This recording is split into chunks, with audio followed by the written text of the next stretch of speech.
បងនេះយើងមកអាប់ដេតនៅព័ត៌មានចុងក្រោយពាក់ព័ន្ធទៅនឹងទាហានខ្មែរយើងម្នាក់បានបាត់បង់ជីវិតនិងមនុស្សមួយចំនួនទៀតបានរងរបួសដោយសារតែការបាញ់ប្រហារពីសំណាក់កងទ័ពរបស់ថៃតែថៃបានធ្វើការបដិសេធនៅមុននេះបន្តិច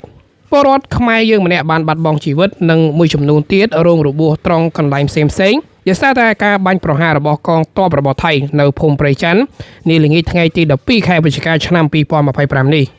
កងទ័ពលែងមានធាតុជាមនុស្សនៅក្នុងខ្លួនទៅហើយមុននេះបន្តិចឯកឧត្តមណេតភត្រាដែលជារដ្ឋមន្ត្រីក្រសួងព័ត៌មាននិងរដ្ឋបាលខេត្តបន្ទាយមានជ័យក៏បានបង្ហោះព័ត៌មានដូចគ្នាអំពីករណីប្រជាពលរដ្ឋកម្ពុជាយើងម្នាក់បានបាត់បង់ជីវិតទៅហើយ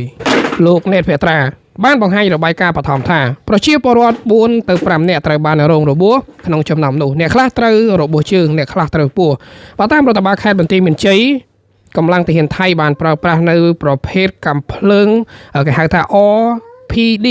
បាញ់ប្រហារមកលើប្រជាជនខ្មែរដែលកំពុងតែស្នាក់នៅក្នុងជំរកកៅស៊ូតង់ក្នុងដែនអធិបតេយ្យភាពរបស់កម្ពុជាដែលស្ថិតនៅភូមិព្រៃច័ន្ទឃុំអូវជាន់ស្រុកអូជ្រៅខេត្តបន្ទាយមានជ័យតែម្ដងចំណែកឯក្រសួងការពារជាតិរបស់កម្ពុជាក៏បានចេញនូវសេចក្តីភ្លាមៗនិងអំពាវនាវឲ្យសហគមន៍អន្តរជាតិរួមគ្នាថ្កោលទោសយ៉ាងម៉ឺងម៉ាត់ចំពោះភាពខូខើយងខ្នងគ្មានមនុស្សធម៌របស់កងទ័ពថៃដែលបានបាញ់ប្រហារមកលើប្រជាពលរដ្ឋស្លូតត្រង់របស់កម្ពុជាអញ្ចឹងមកតាមព័ត៌មានបឋមអ្នកខ្លះក៏ថា2នាក់អ្នកខ្លះក៏ថា1នាក់ហើយអ្នកខ្លះក៏ថា3នាក់ហើយអ្នករងរបួសហ្នឹងអ្នកខ្លះត្រូវជើងអ្នកខ្លះត្រូវដៃអ្នកខ្លះត្រូវកផ្លូវហើយអ្នកខ្លះត្រូវក្បែរពោះហើយក៏មានដែរបងប្អូនគ្នាអញ្ចឹងនេះគឺជាអំពើយងខ្នងមែនទែនដែលថៃបានបាញ់ប្រហារមកលើប្រជាជនកម្ពុជាបងប្អូនគ្នាពាក់ព័ន្ធទៅនឹងព័ត៌មានខាងលើនេះគឺអាចគិតថាថៃជាអ្នករៀបចំសេនានយោបាយតែម្ដងដោយសារការពីពេលម្សិលមិញនេះគឺទាំងអ្នកសារព័ត៌មានទាំងកម្លាំងរបស់យើងបាននាំគ្នាទៅចាំទទួលប្រជាពលរដ្ឋរងចាំទៅចាំទទួល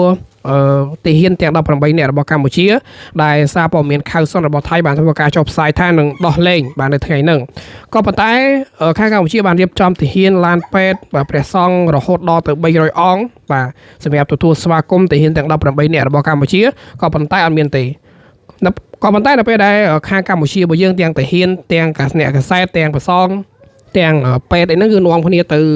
ច្រកទ្វារបាទប៉ោយប៉ែតដើម្បីរងចាំណាក៏ប៉ុន្តែថៃបែរជា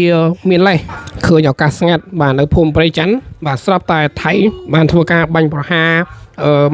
មកលើប្រជាជនកម្ពុជាយើងតែម្ដងហើយយើងក៏បានឃើញ